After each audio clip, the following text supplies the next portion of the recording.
Why am I so heavy? This is my hand? No, this can't be me. I have to see myself. No, this isn't me. Oh, God.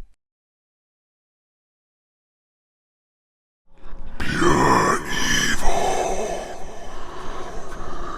It's beautiful.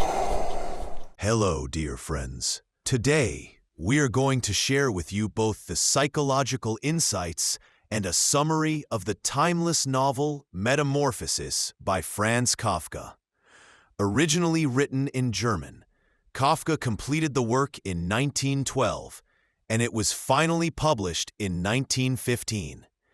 This remarkable masterpiece has inspired great writers such as Albert Camus, Haruki Murakami, and Gabriel Garcia Marquez, leaving a profound impact on world literature. Now, join us as we step into the mysterious and haunting tale of this unforgettable story. Gregor Samsa woke up one morning to find he was no longer human. His back was hard and dome-shaped, and his thin, shaky legs had replaced his familiar ones. A buzzing, insect-like sound came from his mouth. His first thought wasn't about why this had happened. It was that he was late for work. Even now, as a monstrous creature, his mind was still trapped in the rigid order of a working life. He had been a traveling salesman, working to pay off his family's debts.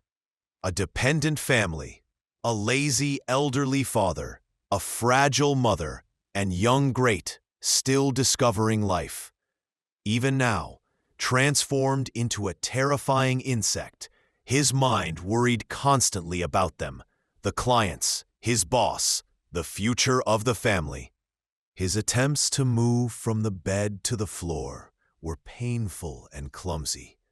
When his mother and father entered the room, they were horrified. His mother fainted, and his father, angry and frustrated, brandished a stick. Only Gret, tearful, stood by, helpless. Gregor wanted to say, "I am still your Gregor," but his insect voice received no response.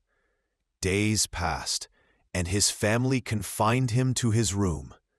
Gret occasionally brought him food, but his insect stomach rejected human meals. He fed on leftovers, spoiled vegetables, and scraps, gradually drifting further from humanity. Meanwhile, the family started building a new life. His father worked again, his mother sewed, and Gret grew responsible and mature. The bitter irony? The family that once depended on him flourished without him. His room slowly emptied. His personal belongings and even the last traces of his human identity were removed. When his father threw an apple at him one day, it lodged in his back, leaving a permanent, painful wound, a symbol of total rejection. Even Great, once his only ally, said, "This is no longer my brother. This is just a bug." That sentence was the final blow. Gregor realized he had no place in their lives. All he wanted was a little love and understanding, but that was denied to him. Day by day, Gregor weakened. His body became frail, his movements slow, and he lost the desire to eat. The family erased all traces of his presence. His room was empty and cold. His presence was only a burden and a source of discomfort. One day, Gregor crawled to the corner and looked out the window for the last time. The sunlight cast faint shadows that swallowed him, and he realized the family was happier and more comfortable without him. His body grew cold and lifeless, his mind filled with memories of his endless efforts and unreturned love for his family. The next morning, the servant found his corpse. The family neither mourned nor cried. Instead, they felt relief and lightness. The next day, they went out into the streets, talking about a brighter future.